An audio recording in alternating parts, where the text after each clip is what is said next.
नमस्कार दोस्तों, आप सभी का बहुत बहुत स्वागत है। साथ ही यहाँ पर चुनाव का ऐलान हो चुका है। साथ ही पश्चिम बंगाल के अंदर चुनाव की तारीखें हैं और डिसाइड हो चुकी है। 2 चरणों में यहाँ पर चुनाव होने वाले हैं। साथ ही यहाँ पर ममता बनर्जी ने अपने कुछ 294 सीटों में से 291 यहाँ पर कैंडिडेट भी उतार दिए हैं। उसके साथ ही 291 कैंडिडेट्स में से यहाँ पर 47 उम्मीदवारों को यहाँ पर ममता बनर्जी के द्वारा टिकट दिया गया है। क्या बहुत बड़ी चाल यहाँ पर ममता बनर्जी द्वारा खेली गई है। उसके साथ ही हमें बीजेपी इस चाल के अंदर फंस भी सकती है। आज की वीडियो में बात करेंगे सभी चीज़ों के बारे में। आपको वीडियो को लाइक कर देना, चैनल को सब्सक्राइब कर देना है। बात करते हैं आज की इस बहुत बड़ी खबर के बारे में। साथ ही यहाँ पर चुनाव की तारीखें हैं, उनका ऐलान हो चुका है। 2 चरणों पर यहाँ पर चुनाव होने वाले पश्चिम बंगाल के अंदर। पहला चरण होने वाला है यहाँ पर 23 अप्रैल को। दूसरा चरण होने वाला है यहाँ पर 29 अप्रैल को। पहले चरण के अंदर 152 सीटों पर चुनाव होने वाला है, तो दूसरे चरण में यहाँ पर 142 सीटों पर चुनाव होने वाले हैं। ममता बनर्जी के द्वारा यहाँ पर 291 कैंडिडेट्स की सूची भी जारी कर दी गई है। उसके साथ ही यहाँ पर बीजेपी के द्वारा भी सूची जारी कर दी गई है। उसके साथ ही सबसे बड़ी जो हॉट सीट बन चुकी है पश्चिम बंगाल के अंदर इस समय, वो है भवानीपुर से यहाँ पर ममता बनर्जी एक साइड है, तो दूसरी साइड यहाँ पर शुभेंदु अधिकारी इनको काउंटर करने के लिए, इनको टक्कर देने के लिए वहाँ पर आ चुके हैं। इसके साथ ही पश्चिम बंगाल के अंदर इस बार सबसे बड़ी हॉट सीट बन चुकी है भवानीपुर है। यह देखना बड़ा दिलचस्प होगा कि वहाँ पर कौन जीतने वाला है। साथ ही यहाँ पर SIR प्रक्रिया के दौरान भवानीपुर सीट पे से लगभग 44,000 यहाँ पर वोट काटे जा चुके हैं। उसके साथ जब लास्ट टाइम ममता बनर्जी को यहाँ पर नंदीग्राम से हार मिली थी, नंदीग्राम से यहाँ पर शुभेंदु अधिकारी के द्वारा हार मिली थी, उसके बाद यहाँ पर ममता बनर्जी ने यहाँ पर भवानीपुर सीट से चुनाव जीता था। उसके बाद यहाँ पर SIR प्रक्रिया के दौरान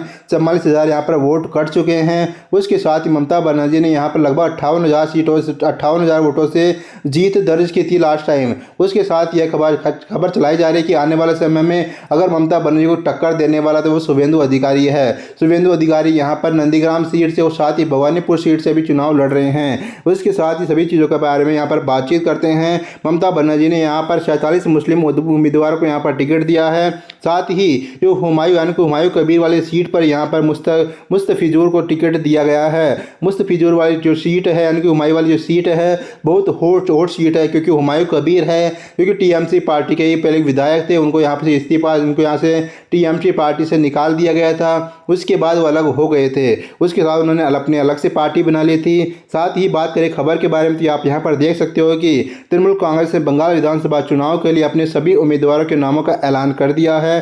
पार्टी ने इस बार बड़ी संख्या में पुराने चेहरों को जगह नए चेहरों को मौका दिया है। पार्टी महासचिव अभिषेक बनर्जी ने बताया कि पश्चिम बंगाल चुनाव में TMC के 291 उम्मीदवारों में से 52 महिलाएं, 95 अनुसूचित जाति जनजाति, साथ ही यहाँ पर 47 अल्पसंख्यक है। CM ममता बनर्जी ने 2026 के विधानसभा चुनाव में 226 से अधिक सीटें जीतने का दावा किया है। मुख्यमंत्री ने उन पार्टी नेताओं और कार्यकर्ताओं को भी आश्वस्त करने की कोशिश की है जिन्हें उम्मीदवारों की सूची में यहाँ पर जगह नहीं मिल पाई है। उन्होंने ऐसे नेताओं को यहाँ पर संगठन में समायोजित किया जाएगा, ऐसा इनके द्वारा कहा गया है। पश्चिम बंगाल की 294 सीटों में से करीब 40 से 45 विधानसभा क्षेत्रों में मुस्लिम वोटर्स निर्णायक भूमिका निभाते हैं, जैसे कि मालदा, वीरभूम, मुर्शिदाबाद, उत्तर दिनाजपुर, दक्षिण 24 परगना जैसे जिलों में मुस्लिम आबादी सबसे अधिक है। इन जिलों के कई विधानसभा क्षेत्रों में कुल वोटर्स में से आधे से ज़्यादा मुस्लिम है। मुर्शिदाबाद जिले की भरतपुर सीट से TMC के मुस्तफिजुर रहमान को चुनावी मैदान में उतारा है। इस सीट से TMC के हुमायूं कबीर विधायक थे, जिन्होंने बाबरी मस्जिद का विवाद खड़ा किया।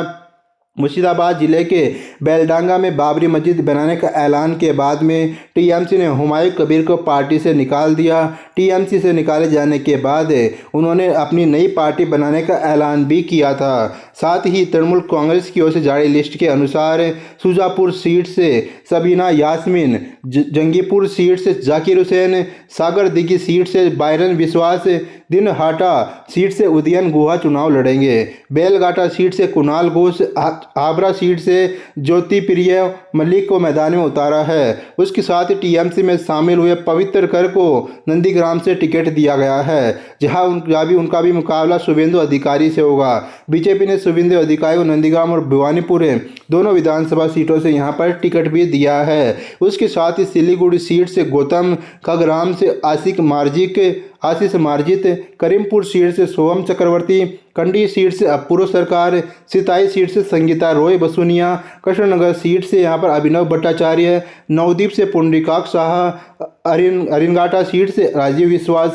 स्वरूपनगर सीट से बीना मंडल, राजगंज सीट से सपना बर्मन, हावड़ा सीट से ज्योति प्रिया मलिक, कृष्णनगर दक्षिण सीट से उज्ज्वल विश्वास, रानाघाट सीट से सौगत कुमार बर्मन, कल्याणी सीट से अतीन्द्र नाथ मंडल चुनाव लड़ने वाले हैं। उसके साथ ही यहाँ पर हुमायूं कबीर ने भी ममता बनर्जी के खिलाफ अपने 182 सीटों पर लड़ने का ऐलान किया है। साथ ही उन्होंने यहाँ पर अपने कैंडिडेट्स बताने शुरू कर दिए हैं। हुमायूं कबीर ने ममता बनर्जी के खिलाफ अपना उम्मीदवार खड़ा कर दिया है।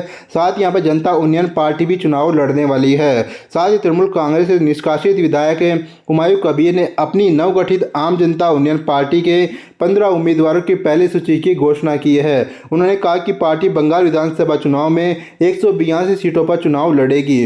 पार्टी बहुचर्चित भवानीपुर निर्वाचन क्षेत्र से मुख्यमंत्री ममता बनर्जी के खिलाफ गैर बंगाली मुस्लिम उम्मीदवार पूनम बेगम को मैदान में उतारेगी।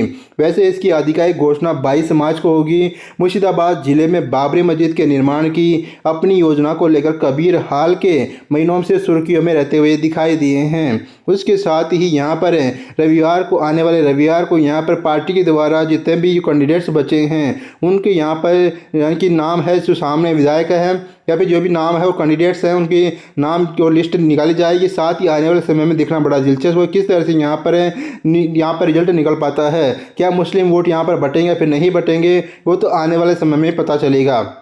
साथ ही यहाँ पर जो हुमायूं कबीर स्वयं मुर्शिदाबाद जिले की 2 सीटों जिनमें से रेजीनगर और नागौदा से चुनाव लड़ेंगे। इस तरह से वे अपने पूर्व राजनीतिक आधार भरतपुर से अलग हो जाएंगे जहां से उन्होंने पिछले चुनाव में टीएमसी उम्मीदवार के रूप में यहाँ पर जीत भी हासिल की थी। साथ ही पार्टी के द्वारा यहाँ पर घोषित उम्मीदवारों के पूर्व वर्धमान के पूर्व स्थलीय उत्तर से बापन घोष, कांदी से कोलकाता के मेयर फिरहाद हकीम के पूर्व दामाद यासीन हैदर और बेलडांगा से सैयद अहमद कबीर को शामिल है। मालदा जिले में पार्टी ने रतवा से रायल इस्लाम, मालतीपुर से अब्दुल मिनाज शेख, वैष्णव नगर से मुस्करा बीवी, मानीकचक से अबू शैद और सुजापुर से नसीमुल हक को मैदान में उतारा है। उसके साथ अन्य कैंडिडेट भी यहां पर सामने आ चुके हैं। अब बात करें यहां पर सबसे बड़ी लिस्ट के बारे में क्योंकि बहुत बड़ी लिस्ट है। बापन घोष पूरी बर्दनान से यहां पर पूर्व स्थलीय उत्तर से चुनाव लड़ने वाले हैं।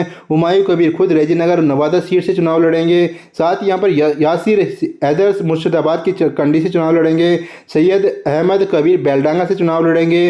रोयल इस्लाम मालदा के रतवा से चुनाव लड़ेंगे। साथ ही अबू मिन्नत शेख मालतीपुर से चुनाव लड़ेंगे। मस्करा बीवी मालदा के वैष्णव नगर से चुनाव लड़ेगी। अबू सईद मानिकचक से चुनाव लड़ेंगे। नसीमुल हक मालदा के सुजापुर से चुनाव लड़ेंगे। साथ ही पीरजादा खैयाब अमीन साहब भरतपुर से चुनाव लड़ेंगे। फरक्का से चुनाव लड़ेंगे। इम्तियाज मोहल्ला विजय शेख हरिहरपारा से चुनाव लड़ेंगे। साथ ही अनुपम रोहत की कोलकाता के बेला से पूरे से चुनाव लड़ेंगे। उसके साथ ही देखना बड़ा दिलचस्प होगा कि किस तरह से यहाँ पर दोनों पार्टी में से कौन मुस्लिम अब की बार किस पार्टी में जाने वाले हैं। आपको क्या लगता है क्या मुस्लिम वोट यहाँ पर बिखरेंगे फिर नहीं बिखरेंगे? आपकी राय कमेंट बॉक्स में जरूर से बता दीजिएगा। वीडियो से वीडियो लाइक करना, चैनल को सब्सक्राइब करना मत भूलिएगा। धन्यवाद।